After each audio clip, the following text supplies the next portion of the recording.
दोस्तों, आप सभी का फिर से स्वागत है एक नए वीडियो में। आज के इस वीडियो में हम संत रविदास शिक्षा सहायता योजना के बारे में बात करने वाले हैं, क्योंकि संत रविदास शिक्षा सहायता योजना में श्रमिकों के बच्चों को जो कि कक्षा 1 से लेकर के आगे तक की पढ़ाई करते हैं, उनको स्कूल में होने वाले खर्चों के लिए छात्रवृत्ति की सहायता दी जाती है, यानी छात्रवृत्ति दी जाती है। और इसके साथ ही जो बच्चे कक्षा 9, कक्षा 10, कक्षा 11 और कक्षा 12 की परीक्षा पास करके आगे की कक्षाओं में प्रवेश लेते हैं, तो उनको छात्रवृत्ति के साथ ही स्कूल आने और जाने के लिए एक साइकिल निःशुल्क दी जाती है। तो इस वीडियो में हम संत रविदास शिक्षा सहायता योजना के मुख्य रूप से 5 बिंदुओं पर बात करेंगे, जिसमें से पहला है संत रविदास शिक्षा सहायता योजना क्या होती है। दूसरा है इस योजना से क्या क्या लाभ मिलते हैं। तीसरा है यह योजना किन लोगों के लिए है, यानी कि कौन से लोग इस योजना का आवेदन कर सकते हैं। चौथा है इस योजना का आवेदन करने के लिए कौन कौन से डॉक्यूमेंट की ज़रूरत पड़ती है। और पांचवा जो सबसे इम्पोर्टेंट है, इस योजना के लिए आवेदन करने का सही तरीका क्या है, क्योंकि ऐसे बहुत से लोग हैं जो इस योजना का आवेदन सही तरह से नहीं करते हैं और उनका आवेदन निरस्त हो जाता है, क्योंकि इस योजना का सही तरीके से आवेदन न करने के कारण अधिकतर लोगों का आवेदन निरस्त हो जाता है और उनको इस योजना का लाभ नहीं मिल पाता है। तो चलिए शुरू करते हैं। तो साथियों, संत रविदास शिक्षा सहायता योजना के माध्यम से उत्तर प्रदेश सरकार ऐसे श्रमिकों को जिनका लेबर कार्ड बना हुआ है, उन श्रमिकों के बच्चों की पढ़ाई के लिए सरकार छात्रवृत्ति देती है। और छात्रवृत्ति हर क्लास के, हर कक्षा के हिसाब से अलग अलग होती है। और यह कक्षा 1 से शुरू होकर के आगे जितनी भी पढ़ाई होती है, चाहे वो ग्रेजुएशन लेवल की हो, स्नातक की हो, परास्नातक की हो, या फिर कोई तकनीकी शिक्षा के लिए हो, इन सभी पाठ्यक्रमों के लिए छात्रवृत्ति दी जाती है। इसके साथ ही श्रमिकों के वे बच्चे जिन्होंने इस वर्ष कक्षा 9, कक्षा 10, कक्षा 11 या कक्षा 12 की परीक्षा उत्तीर्ण की है, इसके साथ ही उसकी अगली कक्षा में उन्होंने प्रवेश लिया हुआ है, ऐसे छात्रों को स्कूल जाने और आने के लिए सरकार द्वारा छात्रवृत्ति के साथ ही एक साइकिल निःशुल्क दी जाती है। तो अब बात करते हैं कि इस योजना का आवेदन करने के लिए कौन कौन से डॉक्यूमेंट की ज़रूरत होती है। तो साथियों, इस योजना का आवेदन करने के लिए एक अलग तरह का फॉर्म होता है, और जैसा कि आप स्क्रीन पर देख पा रहे हैं, ये शिक्षा सहायता योजना का फॉर्म है।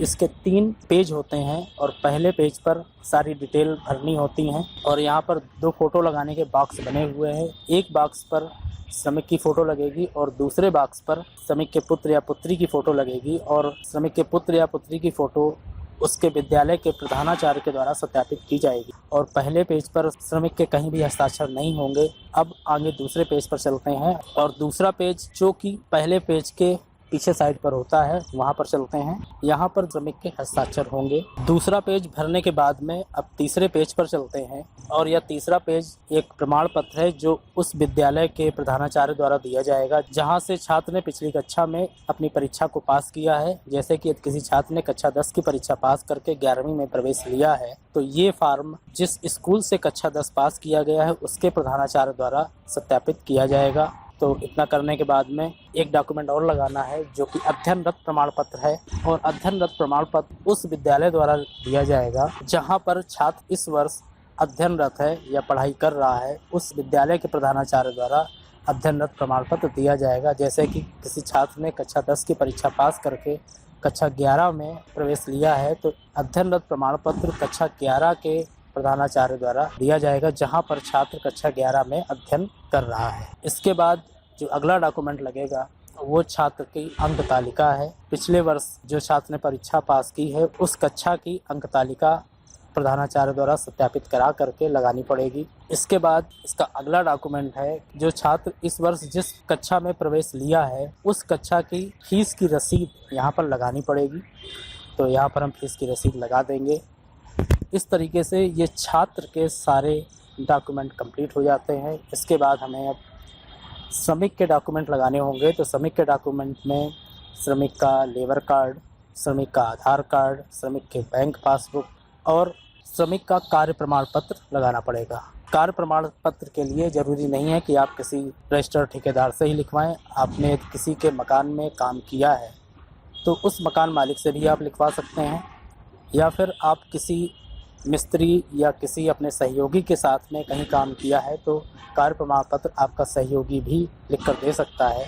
इसके अलावा एक और डॉक्यूमेंट लगेगा, वो है स्व प्रमाणित घोषणा पत्र। और इस घोषणा पत्र में ये लिखना होगा कि मैंने शिक्षा सहायता के लिए किसी दूसरी जगह से कोई भी हमें छात्रवृत्ति नहीं मिल रही है, इस तरह का घोषणा करनी होगी।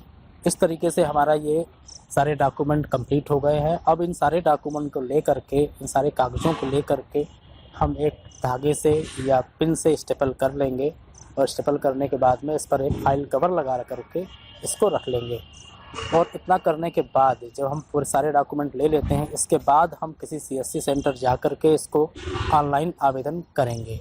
और ऑनलाइन आवेदन करने के बाद में जो ऑनलाइन आवेदन का नंबर मिलेगा, जो आवेदन संख्या मिलेगी, उसको आपको इस फाइल कवर के ऊपर लिख लेना है। जब आप ऑनलाइन आवेदन कर देते हैं, इसके बाद में जो ये डॉक्यूमेंट आपने इकट्ठे किए थे, इन डॉक्यूमेंट को या तो आप लेकर के अपने घर में रख लें और इंतज़ार करें कि जब कोई जांचकर्ता अधिकारी आपसे संपर्क करता है तब उसको आप दे दें, या फिर आप श्रम विभाग के कार्यालय जा कर के आप ये पता कर लें कि इस योजना का जांच अधिकारी कौन है और उससे मिल कर के ऑफिस में जा कर के ही आप ये पूरी फाइल कवर सहित सारे डॉक्यूमेंट आप उसको दे दें और वो आपकी वहीं पर जांच कर सकता है और इस तरीके से आप इस योजना का जल्दी लाभ उठा सकते हैं।